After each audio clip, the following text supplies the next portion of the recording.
तो dissolution question में हम पहला जो क्वेश्चन करने वाले हैं वो जनरल एंट्रीज वाला करने वाले हैं। पेज नंबर 12 है अपने हमारे सैंपल पेपर में, आप जल्दी से निकाल लीजिए। उसके साथ साथ ही हम एंट्रीज करेंगे।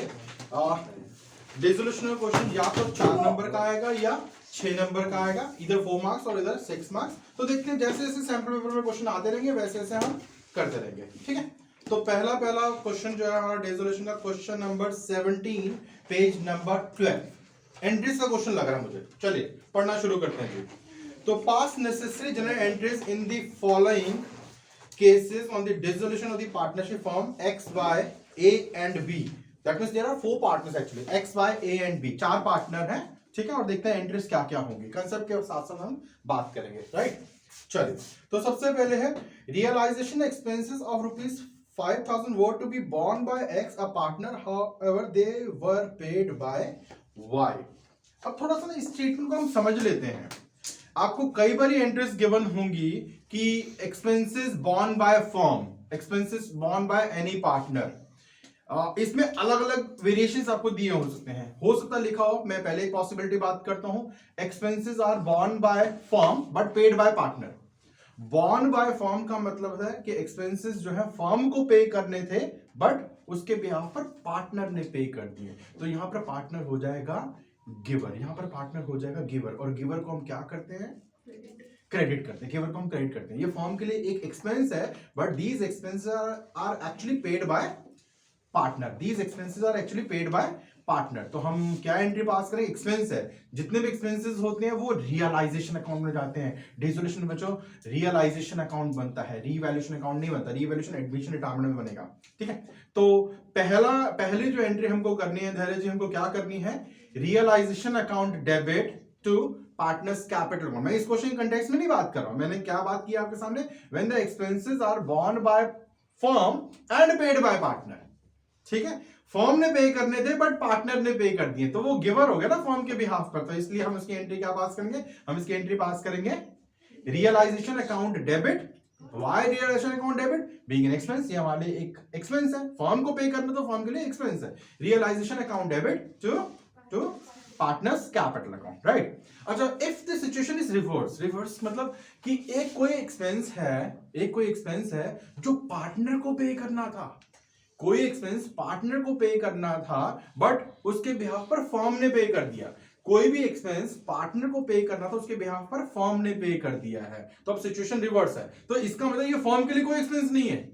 अगर एक एक्सपेंस जो है पार्टनर को पे करना है तो थोड़ी ना फर्म का एक्सपेंस है, पार्टनर ने पे करना है और उसके बिहाफ पर फर्म ने पे कर दिया है। तो ऐसी एंट्रीज जो है हम, जैसे कि मान लेते 3 पार्टनर ए बी सी, अब सी का कोई एक्सपेंस था, चाहे वो रियलाइजेशन एक्सपेंसेस के नाम से लिखा हो, वो सी के बिहाफ पर फर्म ने पे कर दिया है। तो that particular amount is treated as a drawings for that particular partner. उस पर्टिकुलर पार्टनर की वो ड्रॉइंग्स मानी जाएंगी बच्चों। ड्रॉइंग्स का मतलब है यहां पर हम एंट्री पास कर देंगे, C's capital account debit to इधर कैश अकाउंट और बैंक अकाउंट। अब कुछ बच्चे पूछते सर यहाँ पे रियलाइजेशन नहीं आएगा, क्योंकि लिखा तो है रियलाइजेशन एक्सपेंसेस है, बट रियलाइजेशन एक्सपेंसेस लिखने से सब कुछ स्टोरी नहीं क्लियर हो जाती है। Until and unless that expenses are to be borne by firm, तब तक वो फर्म के लिए एक्सपेंस है ही नहीं, ठीक है।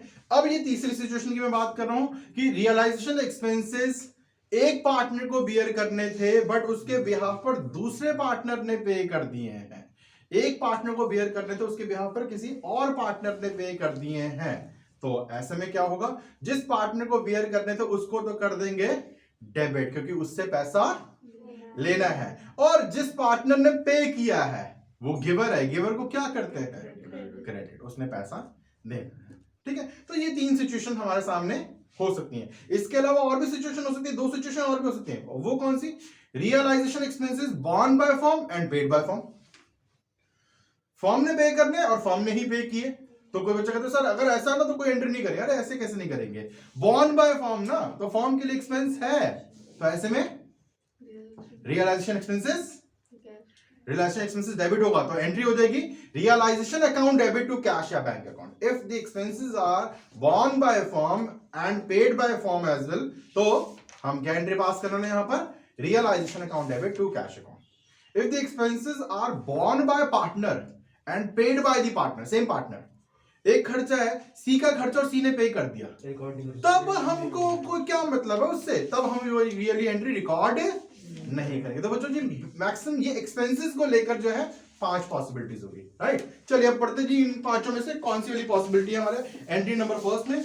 तो realisation expenses ₹5,000 were to be borne by X, a partner they were paid by Y. तो एक्स ने पे करना था, वाई ने पे कर दिया, क्योंकि वाई गिवर है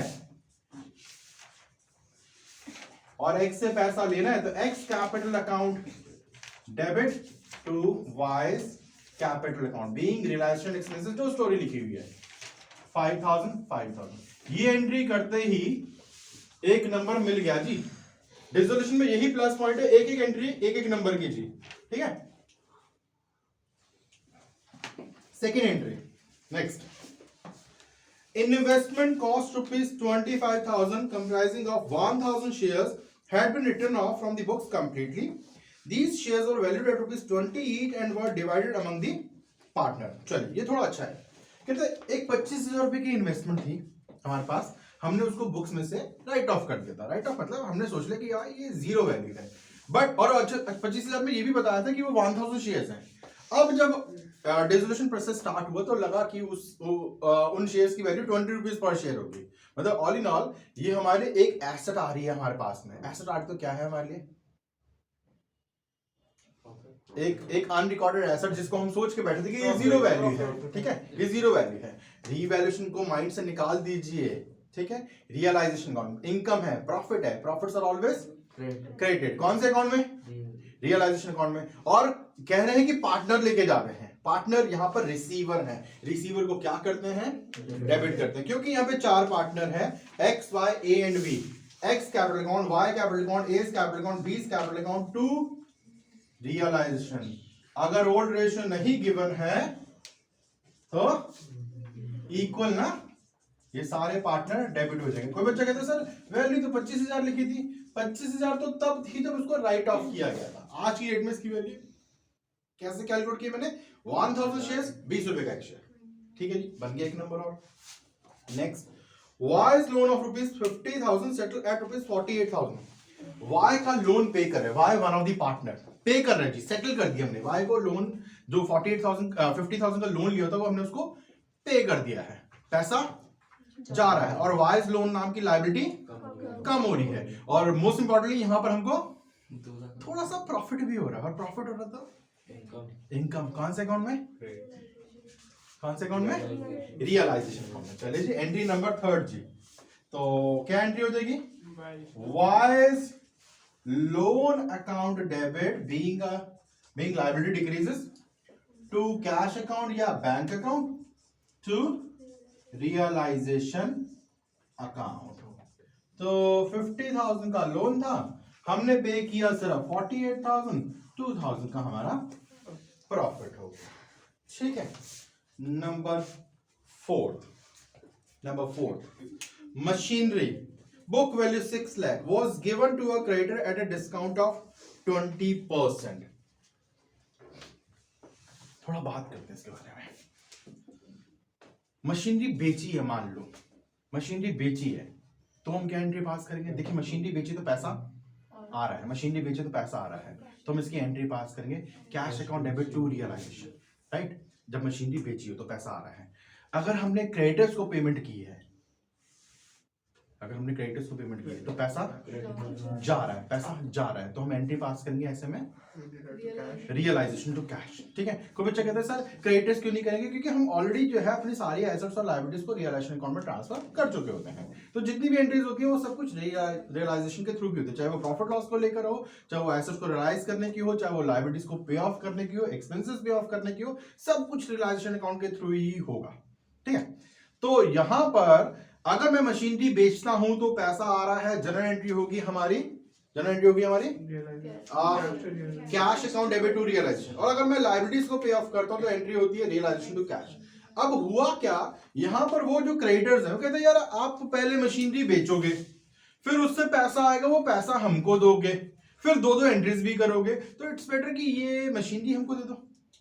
नो मैटर वो मशीनरी प्रॉफिट में लेके जा रहे हैं, डिस्काउंट में लेके जा रहे हैं, जब भी कोई क्रेडिटर या कोई भी लायबिलिटी कोई एसेट ले जाते हैं, पार्टनर नहीं, कोई आउटसाइड लायबिलिटी एसेट ले जाते हैं, तो उसकी डिसोल्यूशन में कोई एंट्री पास नहीं होती है, उसके डिसोल्यूशन में कोई एंट्री पास नहीं होती है। जब भी कोई क्रेडिटर कोई एसेट लेके जाएंगे तो उसकी कोई एंट्री पास नहीं होती है। अब कोई एंट्री पास होने का मतलब ये नहीं कि आप छोड़ देंगे, आप यहां पे लिखेंगे no entry because asset is taken over by outside liability. ठीक है जी, पॉज करो।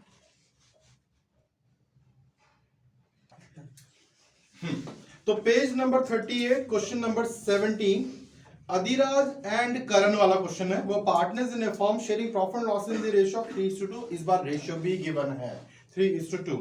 On 31st March 2020 the firm was dissolved after the transfer of assets other than cash in hand and bank. ये देखिए, ये ऑब्वियस सी बात होती है जब हम रियलाइजेशन अकाउंट शुरू में बनाते हैं। देखिए यहाँ पे हमको बनाना नहीं है रियलाइजेशन अकाउंट, हमको यहाँ पे सिर्फ एंट्रीज ही पास करनी है। बट जब भी हमको रियलाइजेशन अकाउंट बनाना होता है तो हम अपनी सारी एसेट्स और सारी आउटसाइड लायबिलिटीज को सबसे पहले रियलाइजेशन अकाउंट में ट्रांसफर करते हैं। बट उन एसेट्स में कैश और बैंक बैलेंस नहीं होता है, इसलिए उन्होंने लिखा है अदर देन कैश इन बैंक। ठीक है, वो कभी ट्रांसफर होता भी नहीं, तो आप कंफ्यूज मत हो जाइएगा। And third parties liabilities to the realization account the following information was provided। बस एक एक एंट्री पढ़ते हैं और देखते हैं कि इसका क्या ट्रीटमेंट होगा जी। तो entry number first A, furniture rupees 70,000 was sold for rupees 68,000 by auction and auctioneer's commission amounting to rupees 2,000। 70,000 का फर्नीचर है। देखिए, जब आप एसेट बेचते हैं तो आपको लगेगा सर इसमें लॉस हो गया है, ये रिलाइजेशन में जाना चाहिए, कुछ ऐसा हो गया, प्रॉफिट हो गया। आप बड़ा सिंपल तरीके से समझिएगा, हम हमारी सारी एसेट्स और सारी लायबिलिटीज को ऑलरेडी रियलाइजेशन अकाउंट में ट्रांसफर कर चुके हैं। अब मैं एसेट बेच रहा हूं, ठीक है, एसेट बेच रहा हूं तो पैसा आ रहा है मेरे पास, बस उसी की एंट्री करनी थी। आपको यहाँ पे प्रॉफिट लॉस नहीं जज करना। हाँ, जब आपने वाई के लोन की पेमेंट की थी, वो उसमें प्रॉफिट लॉस क्यों जज किया था हमने, जब लास्ट क्वेश्चन में किया था, क्योंकि वाइज लोन जो है हम कभी भी रियलाइजेशन अकाउंट में ट्रांसफर नहीं करते, पार्टनर का लोन है, not considered as outside liability. उसमें प्रॉफिट लॉस को जरूर जज किया था हमने, बट बाकी सारी एसेट्स और लायबिलिटीज को पे करते टाइम, लायबिलिटीज को या एसेट्स रियलाइज करते टाइम कोई भी प्रॉफिट लॉस हम खुद से कंसीडर नहीं करेंगे। चलिए, अब यहाँ पे एंट्री में क्या है, फर्नीचर 70,000 का है, छोड़ दो ना कितने का है, बेचा कितने का वो मैटर करता है, कितने का बेचा है 68,000 का। अच्छा, मोर ओवर इसके ऊपर हमको कमीशन भी देना पड़ा, ऑक्शनर जो ऑक्शन करवाता है उसको कमीशन देना पड़ा 2,000 रुपीज। तो हमारे पास नेट अमाउंट कितना रियलाइज हुआ, अरे कमीशन देनी पड़ेगी, अच्छा मिलेगी नहीं, ठीक है। तो कितना अमाउंट रियलाइज हुआ जी 66,000। पैसा आ रहा है, बस कर देते हैं एंट्री यार पैसा आने की। Bank account debit to realisation account being furniture sold and paid commission to auctioneer 66,000 net amount जी बन गया जी, एक नंबर यार, इससे सिंपल और क्या मिलेगा। ठीक है, 1 मार्क, राइट। नेक्स्ट एंट्री जी, Adhiraj loan amounting to rupees 35,000 was paid. Adhiraj का लोन है, पार्टनर का लोन है, ये रियलाइजेशन अकाउंट में ट्रांसफर किया भी नहीं होगा, ये लोन हम पे कर रहे हैं। अच्छा, ये नहीं बताया कि कम में किया ज्यादा में किया, बस simple entry, Adhiraj loan account debit, sir जी लायबिलिटी पे कर रहे हैं इसलिए डेबिट होगा टू बैंक अकाउंट, पैसा जा रहा है, कोई प्रॉफिट कोई लॉस नहीं है। ये चीज रियलाइजेशन अकाउंट में ट्रांसफर नहीं होगी, रियलाइजेशन अकाउंट के थ्रू नहीं आएगी, क्योंकि लोन हमने पहले भी रियलाइजेशन अकाउंट में ट्रांसफर नहीं किया था। Reason being Adhiraj loan is not treated as outside liability, ये हमारी आउटसाइड लायबिलिटी है ही नहीं। ठीक है, next, out of stock of rupees 80,000 Karan took over 50% of the stock at a discount of 20%। चलिए पहले इस पार्ट को कर लेते हैं, एक्चुअली 2 पार्ट में है, सी वाली एंट्री 2 पार्ट में। तो फर्स्ट पार्ट कहता है टोटल स्टॉक कितने का, 80,000 का स्टॉक है, करण टुक ओवर 50%, 80,000 का 50% स्टॉक करण ले गया, करण पार्टनर ले गया है, 80,000 का 50% बनता है 40,000, थोड़ी कैलकुलेशन है, और वो भी 40 में नहीं लेके गया, कैसे लेके गया, एट अ डिस्काउंट ऑफ 20%, तो उसमें भी 20% लेस करके ले गया, तो 40 का 20% लेस 32,000, बहुत बढ़िया 32,000। तो mister Karan one of the partner, एक बार आप इसे कैलकुलेशन, 80,000 का स्टॉक था, करण लेके जा रहा है उसका 50% यानी 40,000, और वो भी 40 में नहीं लेके जा रहा, एट 20% डिस्काउंट लेके जा रहा है, तो कितने में 40 की चीज वो 32,000 लेके जा रहा है। इसमें लॉस वॉस मत दिखाइए आप, कितने के लेके जा रहा है वो मैटर करता है। 32,000 करंट पार्टनर रिसीवर को क्या करते हैं डेबिट टू रियलाइजेशन अकाउंट। तो फर्स्ट पार्ट हो जाएगा इसका जी current capital account debit to realisation account, amount हो गया जी यहाँ पे 32,000। वुड रिमेनिंग स्टॉक 80 में से 50% ही तो लेके गया था वो, बाकी कितना रह गया था 40,000 का रह गया था, उसका देखते हैं उसका क्या बोल रहा है जी। And remaining stock was sold off at a profit of 30% on cost, और बाकी का स्टॉक हमने 30% प्रॉफिट पर बेच दिया है। 40,000 का स्टॉक 30% प्रॉफिट बेच दिया, कितने का 12,000 का प्रॉफिट हो गया। 40 का 30% 12,000 का प्रॉफिट होगा 52,000 पैसा आ रहा है, सिर्फ उसकी एंट्री करेंगे जी। तो इसी का second part bank account debit, पैसा आ रहा है ना बच्चे, टू रियलाइजेशन कितना जी 52,000। तो हो सकता है आधा नंबर की एक एंट्री होगी ये, ठीक है, ये भी ओके जी। नेक्स्ट एंट्री जी, a bills receivable of ₹3,000 under discount was dishonored as the acceptor had become insolvent and hence the bill had to be met by the firm। क्या कह रहे यार, सुनते हैं कहते हैं एक बिल्स रिसीवेबल था। क्या होता है बिल्स रिसीवेबल, कभी हमको किसी डेटर से पैसा लेना होता है ना, तो हम उनके नाम पे एक बिल बना देते हैं, ठीक है, उनके नाम पे हम बिल बनाते हैं। अगर किसी से हमको पैसा लेना तो हम उनके नाम पे एक बिल बना देते हैं। तो मैंने मान लेते हैं मिस्टर ए से पैसा लेना, मैंने उनके नाम पे बिल बना दिया, बिल बनाया तो मेरे बिल से पहले। अच्छा, बाद में मैंने उस बिल को ना बैंक से डिस्काउंट भी करवा दिया, पढ़ा था ना क्लास 11 में, बिल को हम बैंक से डिस्काउंट करवा सकते हैं। बिल को हमने बैंक से डिस्काउंट भी करवा लिया है। अब जब उस बिल की ड्यू डेट आई तो मिस्टर ए जिनके नाम पे ये बिल बनाया गया था उन्होंने पेमेंट ही नहीं की जी, उन्होंने पेमेंट नहीं की, तो बैंक अब ये पैसे मेरे से लेगा ना, तो यानी मुझे अब पेमेंट करनी पड़ेगी, क्योंकि वो सामने वाला बंदा इंसॉल्वेंट हो चुका है, तो मुझे पेमेंट करनी पड़ेगी, पैसा जा रहा है। एंट्री रियलाइजेशन टू बैंक, खत्म। Realisation account debit to bank account, amount कितना था जी ये 3,000 रुपए, खत्म जी। 4 मार्क्स का एक और क्वेश्चन हमने कंप्लीट कर लिया है, ठीक है। Page number 63, next question page number 63, same question number 70 entries वाला ही है। Mayank and Kanak are partners sharing profits and losses equally, लिखा हुआ है इक्वली, नहीं भी लिखा हो तो भी इक्वली होता है, अनटिल अनलेस रेशियो ना गिवन हो। They decided to dissolve their firm, give general interest for settlement of creditors through assets in the following alternative cases, right? Satya, a creditor already transferred to realization account, creditor already transfer हो चुका है realization account में, of ₹38,000, accepted furniture already transferred to realization account at ₹40,000 in full settlement of his claim। Satya हमारा एक creditor है, हमने उसको 38,000 rupees देने हैं और वो हमसे लेकर जा रहा है फर्नीचर 40,000 वाला, और यहां पे एक वर्ड लिख दिया है इन फुल सेटलमेंट। इन फुल सेटलमेंट मतलब एक क्रेडिटर जिसको मैंने 38,000 देने थे, वो कहता आपका जो फर्नीचर, मैं कहता यार 40 का है, कहता तो क्या हो गया 40 का है, मैं लेके जाऊंगा जी पूरा इन फुल सेटलमेंट। अगर ये फुल सेटलमेंट नहीं होता तो वो बात करूंगा क्या होगा, बट फिलहाल फुल सेटलमेंट के केस में, अभी थोड़ी देर पहले मैं बात कर रहा था कि जब भी कोई क्रेडिटर कोई एसेट ले जाता है उसकी कहीं कोई एंट्री पास नहीं होती है, तो हम क्या लिखेंगे, एंट्री नंबर 1 या ए जो भी है यहां पर, entry number 1 no entry, entry number 1 की कोई एंट्री पास नहीं होगी। हाँ, अगर यहां पे एक ट्विस्ट होता, वो ट्विस्ट क्या होता, creditors amounting to ₹38,000 takes over furniture worth ₹40,000 but not in full settlement. एक क्रेडिटर जिसको हमने 38,000 रुपीज देना है वो फर्नीचर लेके जा रहा है 40,000 रुपए। अच्छा, 40 से पहले बात करते 30,000 का, 30,000 वाला फर्नीचर लेके जा रहा है, बट कहीं ऐसा नहीं लिखा है कि वो फुल सेटलमेंट में लेके जा रहा है। मैंने एक क्रेडिटर जिसको 38,000 देना था, पहले तो वो फर्नीचर लेगा 30,000, उस चीज की तो एंट्री नहीं करूंगा। क्या वो क्रेडिटर खत्म हो गए फर्नीचर ले जाने से? क्या कहते कि भाई मेरे को आप कुछ मत देना, कहीं भी तो नहीं लिखा था फुल सेटलमेंट है, तो इसका मतलब मुझे अभी उनको कुछ पेमेंट करना है। कितना पेमेंट करना है? 8,000 को उसकी एंट्री हो जाएगी, पैसा जा रहा है, क्या एंट्री होगी?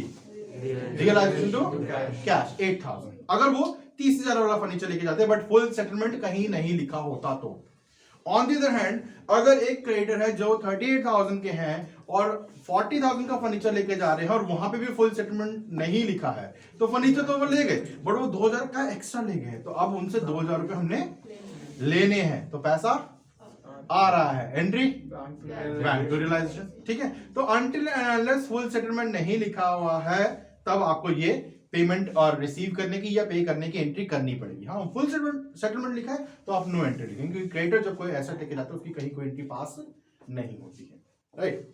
Second, Chandra, a creditor, already transferred to relation account for rupees 75,000 accepted furniture, already transferred to relation account rupees 60,000 in settlement of his claim. In settlement of his claim लिखा है जी, full settlement कहीं नहीं लिखा जी, full settlement कहीं नहीं लिखा। अब सुनते हैं, शायद मैं इसको बता चुका हूं आपको पहले ही। एक 75,000 का क्रेडिटर फिलहाल के लिए वो फर्नीचर लेके जा रहे हैं, कितने का? 60,000 in settlement, not in full settlement. Full settlement का मतलब फुल एंड फाइनल, भाई और कुछ नहीं मांगूंगा, फर्नीचर दे दो बस, नहीं। अब 75,000 क्रेडिटर्स 60,000 का फर्नीचर दिया, भाई बाकी भी तो कुछ देना पड़ेगा ना, क्या 15,000 अभी देना है उनको, तो एंट्री नंबर सेकंड 15,000 देना है। Realisation account debit to cash या बैंक अकाउंट, कितना अमाउंट जी? 15,000। ठीक है जी, 15,000 बन गया जी एक नंबर। और एंट्री नंबर थर्ड, अभी sir a creditor already transfer to relation account 30,000 agree to take over furniture already transfer to relation account at rupees 48,000, book value of furniture is 50,000 in settlement of his claim. तो 30,000 के creditor था, furniture लेके जा रहा है कितने में? 48 में, ठीक है, not in full settlement, in settlement लिखा हुआ है। तो इसका मतलब अब हमने उससे पैसा लेना है, कितना पैसा लेना है? 18 या 20? 50 का तो क्रेडिटर था, 50 का तो फर्नीचर था ना, कितने में वैल्यू करके लेके जाना? 48,000 में। ठीक है जी, मतलब क्रेडिटर को हमारे फर्नीचर पर प्यार आ गया, वो कहते ये फर्नीचर मुझे बड़ा प्यारा है, ये फर्नीचर मुझे दे दो। मैंने कहा नहीं भाई ये 50 का है, कहते यार 48 में लगा लो। चल चल ठीक है 48 में। पैसे कितने देने हैं? 30 ही देने थे, तो अब वो 18,000 हमको देगा, पैसा आ रहा है, पैसा आ रहा है। तो entry bank account debit to realisation account 18,000। ठीक है जी, ये भी फर्नीचर उसने लिया, फर्नीचर की एंट्री, वही तो कह रहा हूं, इतनी देर से मैं क्या बता रहा हूं। जब कोई क्रेडिटर कोई एसेट लेके जाता है उसकी कोई एंट्री नहीं पास करता। फोर्थ, सूर्या क्रेडिटर 60,000 अनरिकॉर्डेड इन दी बुक्स। ये क्रेडिटर पहले बुक्स में रिकॉर्ड ही नहीं थे जी, पता नहीं कहां से आ गए जी, 60,000 रुपए देने पड़ रहे हैं, उनके क्रेडिटर्स हैं। Agree to accept computer and related equipments, ये भी अनरिकॉर्डेड थे 45,000 के, plus 6,000 in full settlement of his claim. चलिए ये और अच्छा है, एक क्रेडिटर जिनका कोई नामो निशान नहीं था, हमारी बुक्स में थे नहीं, बट फिर भी जब डिसोल्यूशन की बात आई तो निकल के आ गए जी, ये आपने हमारे नाम पे बिल बनाया नहीं होता, ये 60,000 रुपए हमने लेने हैं। ठीक है जी, दे देंगे कैसे भी करके। इसी तरह से कुछ कंप्यूटर्स एंड इक्विपमेंट्स वो भी हमारी बुक्स में अनरिकॉर्डेड थे, वो भी रिकॉर्ड नहीं किए हुए थे, 45,000 के वो भी थे। ठीक है, अब वो क्रेडिटर कहता है जो 60,000 का था, कहते ये कंप्यूटर के ऊपर मेरा प्यार आ गया है, ये मुझे दे दो। ठीक है जी, ले लो। जब कोई क्रेडिटर कोई ऐसा लेके जाता है, रिकॉर्डेड हो या अनरिकॉर्डेड हो, एंट्री नहीं होनी, ठीक है, उसकी कोई एंट्री नहीं पास होनी। सुनता रहिए, 45,000 के लेके गया, तो अभी लग रहा है 60 के थे, 45,000 के लेके गया, 15 और देना है। वो कहता है 6,000 रुपए कैश भी दे दो, ऐसा लिखा हुआ क्वेश्चन के अंदर, 6,000 रुपए कैश भी दे दो इन फुल सेटलमेंट, यानी बाकी के 9,000 का वो क्लेम कर नहीं रहा हमसे एक्चुअली। आप समझ रहे मेरी बात को? 60,000 के क्रेडिटर से ऑल्दो रिकॉर्डेड और नॉट रिकॉर्डेड, इससे क्या ही फर्क पड़ता है। वो कहते हैं कंप्यूटर्स एंड इक्विपमेंट जिसकी वैल्यू 45,000 है वो दे दीजिए, कोई एंट्री पास नहीं होगी। क्रेडिटर जब कोई एसेट लेके जाते हैं उसकी कहीं कोई एंट्री पास नहीं होती है, नंबर 1। नंबर सेकंड, वो कहते हैं साथ में 6,000 रुपए कैश और दे दो। ठीक है जी, दे दिया, 6,000 रुपए कैश भी दे दिया। इसके बाद मैं जिंदगी में आपसे दोबारा कभी कुछ पैसा नहीं मांगूंगा, that is in full settlement. तो जो 6,000 रुपए कैश देना ना हमने उनको, बस उसकी एंट्री कर देते हैं, 6,000 रुपए कैश देना है, पैसा जा रहा है। Entry number 4, realisation account debit to bank account.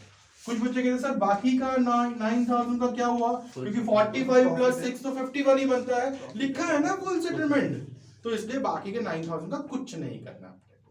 ठीक है जी, एक और क्वेश्चन कंप्लीट हो गया जी हमारा। पेज है page number 89, Rohit, Kunal and Sarthak. Question number 17. Are partners in a firm, they decided to dissolve their firm, pass necessary general entries for the following after various assets other than cash and bank and the third party liability have been transferred to realization account. चलिए, तो Kunal agreed to pay off his wife's loan of rupees 6,000. Kunal partner है, ठीक है, सुनते रहिएगा ध्यान से. कुणाल एक पार्टनर है. अगर कुणाल का खुद का लोन होता तो वो पार्टनर का लोन है. Partner's loan is not treated as outside liability, कभी भी नहीं. इसलिए वो कभी भी रिलेशन अकाउंट में ट्रांसफर होता ही नहीं, उसको डायरेक्ट पे करना पड़ता है. हाँ, प्रॉफिट लॉस में पे किया है तो उसका जो डिफरेंस है वो रिलेशन अकाउंट में जुड़ जाता है, जो कि मैं आपको ऑलरेडी बता चुका हूँ. बट अगर उसकी वाइफ का लोन है, ब्रदर का लोन है, फादर मदर सिस्टर रिलेटिव्स का लोन है, is treated as outside liability. Partner का खुद का लोन है तो वो इंटरनल लायबिलिटी है. बट अगर किसी और रिलेटिव का लोन है तो आउटसाइड लायबिलिटी, यानी बट ऑब्वियस ये उसकी वाइफ का लोन हमने रिलेशन अकाउंट में ऑलरेडी ट्रांसफर कर दिया होगा. अब एक लायबिलिटी पार्टनर पे ऑफ कर रहा है, एक लायबिलिटी पार्टनर पे ऑफ कर रहा है. पार्टनर जब भी कोई लायबिलिटी पे करता है वो गिवर है, गिवर को क्या करते हैं, क्रेडिट. एंट्री क्या बन जाएगी हमारी, रियलाइजेशन. तो पार्टनर्स कैपिटल अकाउंट, पहली entry number first, realisation account debit. क्या नाम है जी पार्टनर का, Kunal. Kunal's capital account. Loan कितना था वाइफ का, 6,000 ना, खत्म, बन गया एक नंबर. Entry number second, total creditors of the firm were rupees 40,000. Creditors worth rupees 10,000 were given a piece of furniture cost rupees 8,000 in full and final settlement, full stop. Total creditors है 40,000 के. 10,000 के क्रेडिटर्स को furniture पर प्यार आ गया, हमको ये furniture चाहिए, ठीक है. कितने का फर्नीचर है, 8,000 में. कहते कोई बात नहीं, फुल सेटलमेंट में दे दो यार, हम आपसे कुछ नहीं मांगेंगे. बट वो कितने के हैं क्रेडिटर्स, सिर्फ 10,000 के. इसकी कोई एंट्री पास नहीं करनी. मैं पहले भी बहुत बार बता चुका हूँ, जब भी कोई क्रेडिटर कोई एसेट ले जाता है उसकी कहीं कोई एंट्री पास नहीं होगी. और स्पेशली यहाँ फुल सेटलमेंट में लिखा है तो बिल्कुल भी नहीं होगी, ठीक है. अदरवाइज फुल सेटलमेंट नहीं होता तो मैं बता चुका हूँ कि कुछ पेमेंट हमको देनी पड़ सकती है कई बार, और कई बार हमको मिलती भी है. अब इस ट्रांजेक्शन के बाद अगर ये 10,000 रुपए को हम अलग करते हैं तो अभी भी 30,000 क्रेडिटर्स हैं, क्योंकि एक्चुअल क्रेडिटर्स कितने थे, 40 के थे. 10 की तो लेके गए ना फर्नीचर, बाकी 30,000 के देखते हैं क्या कह रहे हैं जी. Remaining creditors allowed a discount of 10%, यानी बाकी के क्रेडिटर्स हमको 10% का डिस्काउंट दे रहे हैं. कितने हैं बाकी क्रेडिटर्स, 30 के, वो हमको 10% का डिस्काउंट दे रहे हैं. कितना डिस्काउंट, 3,000 का डिस्काउंट. तो हमको उनको कितना पे करना पड़ेगा, 27,000 पे करना पड़ेगा. पैसा जा रहा है. Realisation account debit to bank account या कैश अकाउंट. अमाउंट कितना जी, 27,27,000, ठीक है जी. ये entry number second, right. Next, a machine which was not recorded in the books was taken over by Kunal at rupees 3,000, whereas its expected value was rupees 5,000. एक machine book में record नहीं हुई पड़ी थी पहले, ठीक है. कुणाल कहता मैं ले जाता हूँ, कितने में, 3,000 में कह रहा ले जाता हूँ. हालांकि हमारे सबसे इसकी एक्सपेक्टेड वैल्यू 5,000 थी, बट कुणाल कहता मैं तो 3 में लेके जाऊँ. चल ठीक है यार, तू 3 में लेके जा. पार्टनर एसेट लेके जा रहा है, पार्टनर एसेट लेके जा रहा है, वो यहाँ पर रिसीवर है. रिसीवर को क्या करते हैं, डेबिट. यार इतना सिंपल कंसेप्ट हो गया ना अब ये. तो कुणाल्स कैपिटल अकाउंट डेबिट. जो कंफ्यूजन है, कुछ बच्चे कहते हैं सर एक्सपेक्टेड वैल्यू क्यों नहीं, जितने में वो लेके जा रहा है सिर्फ वो वैल्यू रिकॉर्ड की जाती है.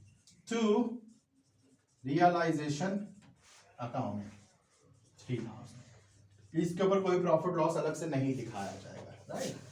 And entry number 4, Sarthak paid the realization expenses of rupees 16,000 out of his private funds, who was to get a remuneration of rupees 15,000 for completing dissolution process and was responsible to bear all the realization expenses. बहुत लंबी थोड़ी सी story क्या गई है.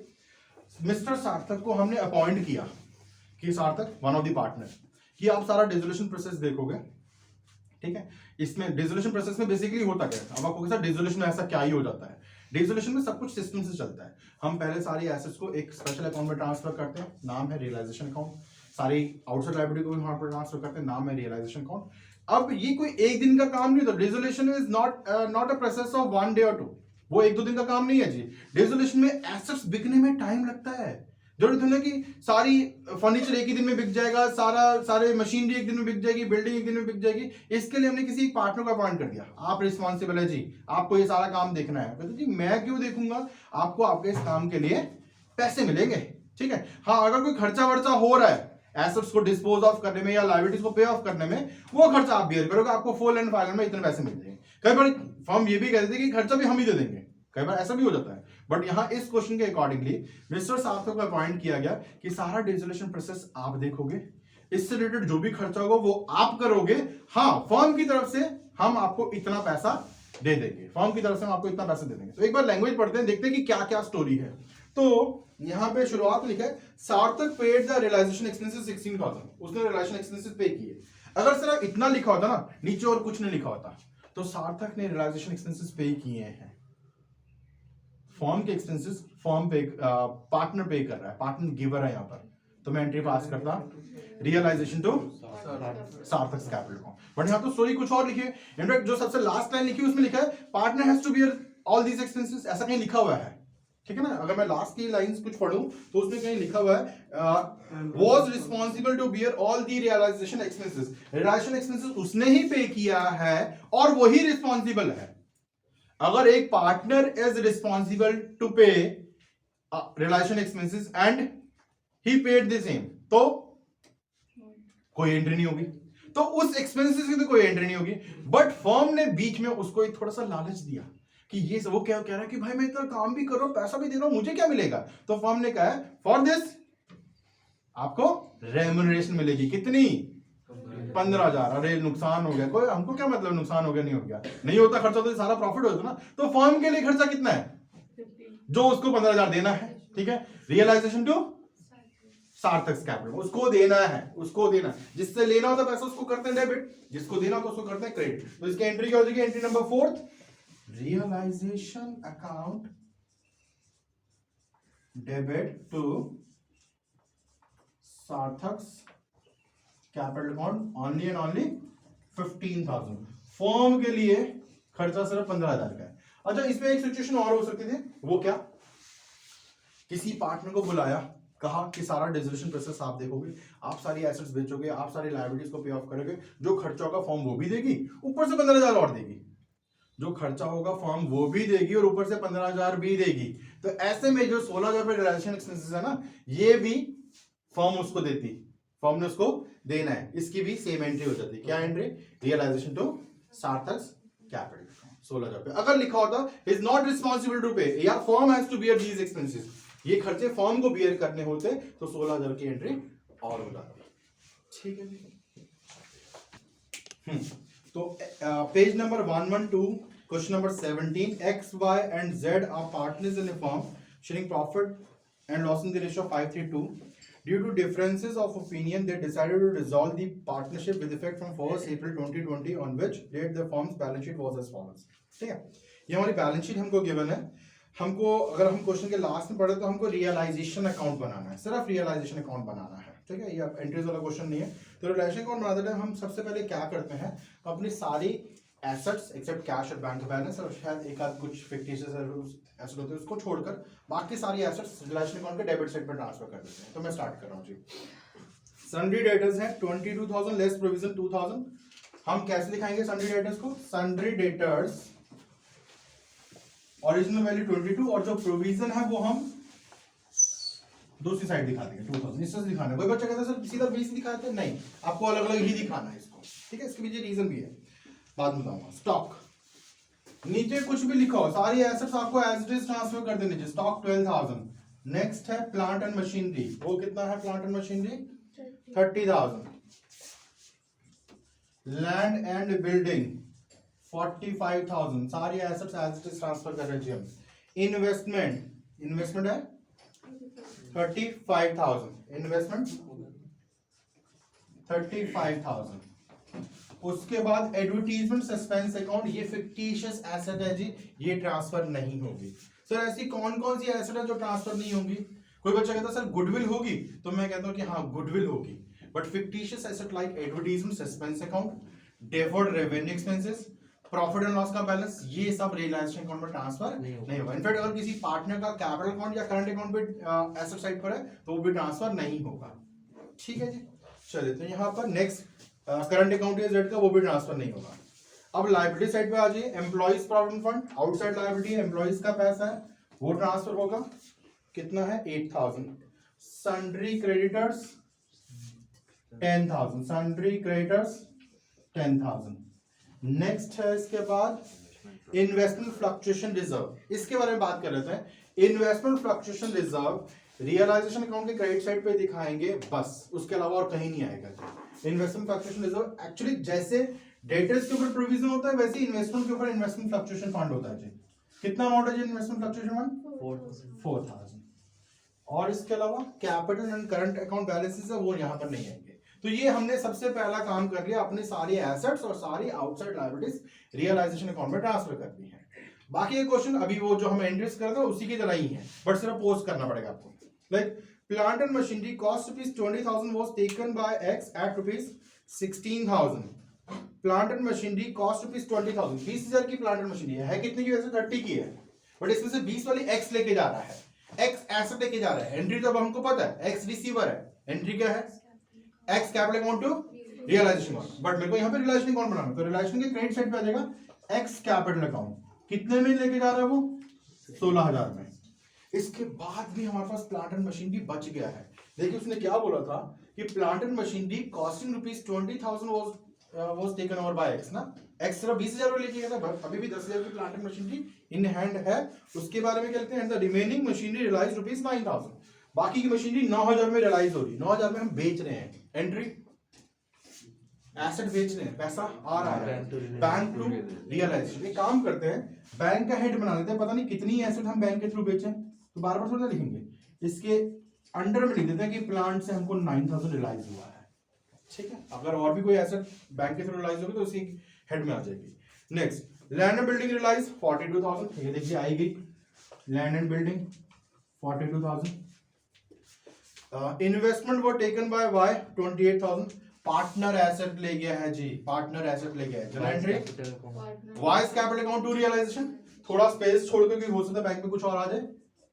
Vice capital account asset लेके गया, investment कितने के लिए कुछ बताया है 28,000 में, चाहे कितने की भी थी आपको सिर्फ वो वैल्यू दिखानी जितने में वो लेकर जा रहे हैं। ठीक है, next sundry debtors included a bad debt for ₹1,000 and the amount was realized from the good debtors subject to cash discount of 10%। देखिए sundry debtors के बारे में क्या बोलते हैं?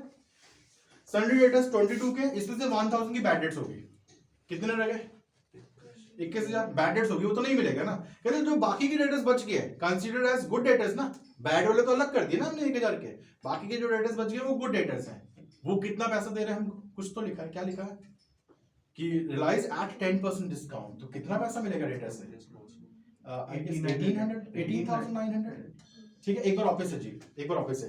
Total of sundry debtors is 22,000, जिसमें से 1,000 की तो होगी बैड डेट्स, कितने रह गए? 21,000। वो बैड थे, वो उनको अलग कर दिया, अब जो बच गए वो गुड है। अब गुड को हम 10% का डिस्काउंट दे रहे हैं, तो कितना पैसा रियलाइज होगा जी? 18,900। डेटर से कितना पैसा रियलाइज हुआ? 18,900। अब जिस बच्चे ने यहां पर 22 की बजाय 20 रिकॉर्ड किया होता तो हो गई होती गड़बड़।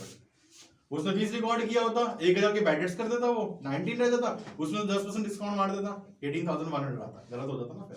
इसलिए मैंने कहा था कि अलग अलग लिखिएगा।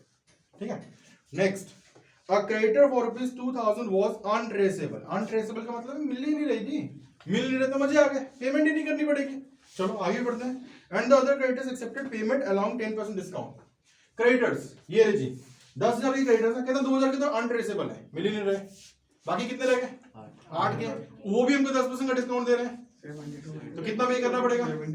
पैसा जा रहा है। Journal entry realisation to bank, यहाँ पे बैंक का हेड बना लेते हैं। रियलाइजेशन के डेबिट में ना क्रेडिटर्स की पेमेंट कितनी? 7,200, 7,200 राइट है जी अमाउंट। चलिए नेक्स्ट है, अंदर क्यों लिख दिया? अभी क्योंकि और भी हो सकता ना, जैसे मैंने ये भी अंदर लिखा है।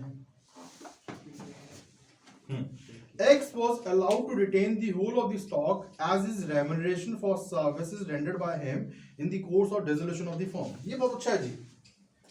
पार्टनर अगर कोई एसेट ले जाए, हमने पढ़ा है पार्टनर अगर कोई एसेट ले जाए तो हम उसकी एंट्री पास करेंगे। अगर एक्स लेके जा रहा है, X capital account to realisation, मैं कहां दिखाऊंगा, यहां पर।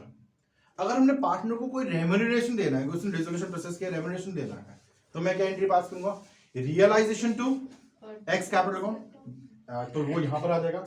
अब वो पार्टनर कहता है जो आपने मेरे को रेम्यूनरेशन देनी है, या फर्म ने उसको बोला कि जो हमने आपको रेम्यूनरेशन देना है उसके बदले में स्टॉक ले दो, क्या एंट्री पास करूं, एक्चुअली एंट्री पास ही नहीं होगी जी, यहां पर उसकी कोई एंट्री पास नहीं होगी।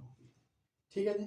अब बच्चों को लग रहा है कि यहाँ पे क्वेश्चन हो गया खत्म, यस हो गया है, बट आपको एक चीज जरूर चेक करनी है रिगार्डिंग लायबिलिटीज। अगर कोई ऐसी लायबिलिटी है जो आउटसाइड लायबिलिटी है और अभी तक पे नहीं की है, तो वो पे करना पड़ेगा, चाहे उसके बारे में लिखा है या नहीं लिखा है। तो लेट मी चेक, प्रोविजन क्या होता है, वो तो डेटर्स के ऊपर था, क्या ये आउटसाइड लायबिलिटी है, क्या किसी को देना पड़ेगा, नहीं ना। एम्प्लॉइज प्रोविडेंट फंड, क्या ये आउटसाइड लायबिलिटी है, एम्प्लॉइज का पैसा है, आप कैसे से बच सकते हो, तो आपको देना पड़ेगा। सर नीचे तो कहीं नहीं लिखा जी, नहीं भी लिखा तो भी देना पड़ेगा। एम्प्लॉइज प्रोविडेंट फंड जितना लिखा है उतना पे करना पड़ेगा जी, 10,000 रुपए। सन्ड्री क्रेडिटर्स हो गया इतना 2,000 तो, हाँ जी वहाँ 8 लिखा है एम्प्लॉइज प्रोविडेंट फंड आपने। अच्छा चलिए मैं चेक कर रहा था 8,000, ठीक है। सन्ड्री क्रेडिटर्स 2,000 अनट्रेसेबल थे, बाकी ने डिस्काउंट दे दिया था, वो हम ऑलरेडी कर चुके हैं। इन्वेस्टमेंट फ्लक्चुएशन फंड, इन्वेस्टमेंट की वैल्यू फ्लक्चुएट होगी, उसको कवर अप करने के लिए हमने बनाया था। क्या कोई आउटसाइड लायबिलिटी है, बिल्कुल भी नहीं, खत्म। अब सिर्फ क्लोजिंग करनी है, सिर्फ क्लोजिंग करनी है और चेक करना है कौन सी साइड बड़ी है। अगर क्रेडिट साइड बड़ी है तो यहां बचेगा प्रॉफिट होगा, और अगर ये साइड बड़ी है तो यहां बचेगा लॉस होगा, पार्टनर्स के बीच में डिस्ट्रीब्यूट होगा। वो आप कर लेंगे जैसे रिवैल्यूएशन में करते हैं, ठीक है। ये भी खत्म हुआ क्वेश्चन, बट वेटेज के हिसाब से ज्यादा टाइम ले जाता है। क्वेश्चन नंबर 17 पेज नंबर 135, इसमें भी हमको एंट्रीज ही करनी है। फर्स्ट एंट्री पहले पूरा पढ़ लेते हैं। Rakul and Suresh were partners in the firm sharing profit in the ratio of 7:8 on 1 April 2020 their firm was dissolved after transferring assets other than cash and outside liabilities, ठीक है। Mitali a creditor rupees 2 lakh accepted land valued at rupees 350 and paid 150 to the firm। ये मैं पहले भी बात कर चुका हूँ। मिताली क्रेडिटर है 2 लाख की, लैंड ले गई है 3,50,000 की और उसने 1,50,000 फर्म को दे दिया, पैसा आ रहा है। जनरल एंट्री पैसा आ रहा है तो कैश या bank account debit to realisation account. Amount कितना 1,50,000, ठीक है जी 1,50,000। Next entry second entry, Gopal, a second creditor, 52,000 accepted, 45,000 in cash and investment of rupees 7,000 in full settlement of his account। तो जो इन्वेस्टमेंट लेके जा रहा है उसकी तो कोई एंट्री नहीं होगी, बट जो कैश दे रहे हैं उसको उसकी एंट्री होगी, पैसा जा रहा है। रियलाइजेशन टू कैश या बैंक अकाउंट। कोई बच्चा कहेगा सर यहाँ पे कैश लिखा है, तो ठीक है यार ये लो कैश लिख दिया 45,000, ठीक है। जो इन्वेस्टमेंट लेके जा रहा है उसकी कहीं कोई एंट्री पास नहीं होगी। Next, Hemant a third creditor amounting to rupees 37,500 accepted stock of the book value rupees 30,000 for rupees 22,500। जितने में लेके जा रहा हूं उसको कंसीडर करेंगे, खैर इसकी तो एंट्री करनी नहीं है, बट इसके बाद भी अभी 15,000 देने हैं and balance was paid to him by cheque, ठीक है। आप समझ रहे हैं, एक क्रेडिटर जो 37,500 के, वो कहते हैं कि स्टॉक हमको चाहिए, ऑल्दो उसकी वैल्यू 30,000, बट वो कितने में लेके जा रहा है स्टॉक 22,500 में। इसके बाद भी हमको उनको कुछ पेमेंट करना पड़ेगा, बैंक के थ्रू पेमेंट होगी, कितना 15,000। Entry number third, realisation account to bank. Narration का तो कोई वो नहीं है ना, नरेशन लिखनी पड़ेगी जी, जो लिखा हुआ है ना बस उसी का आगे बी या फॉर लगा दीजिए, बस इतना तो कर सकते हैं। 15,000। Number 4, loss on dissolution, dissolution के ऊपर लॉस हुआ है, लॉस पार्टनर्स कैपिटल अकाउंट के डेबिट साइड पर जाता है, पार्टनर्स कैपिटल अकाउंट के डेबिट साइड। पार्टनर्स कैपिटल कौन कौन है, रकुल एंड सुरेश, तो Rakul capital account debit, Suresh capital account debit to realisation. Amount कितना है जी 22,500। अच्छा रेशियो क्या है इनका 7:8, तो 10,500 एंड 12,000। 7:8 खत्म जी क्वेश्चन।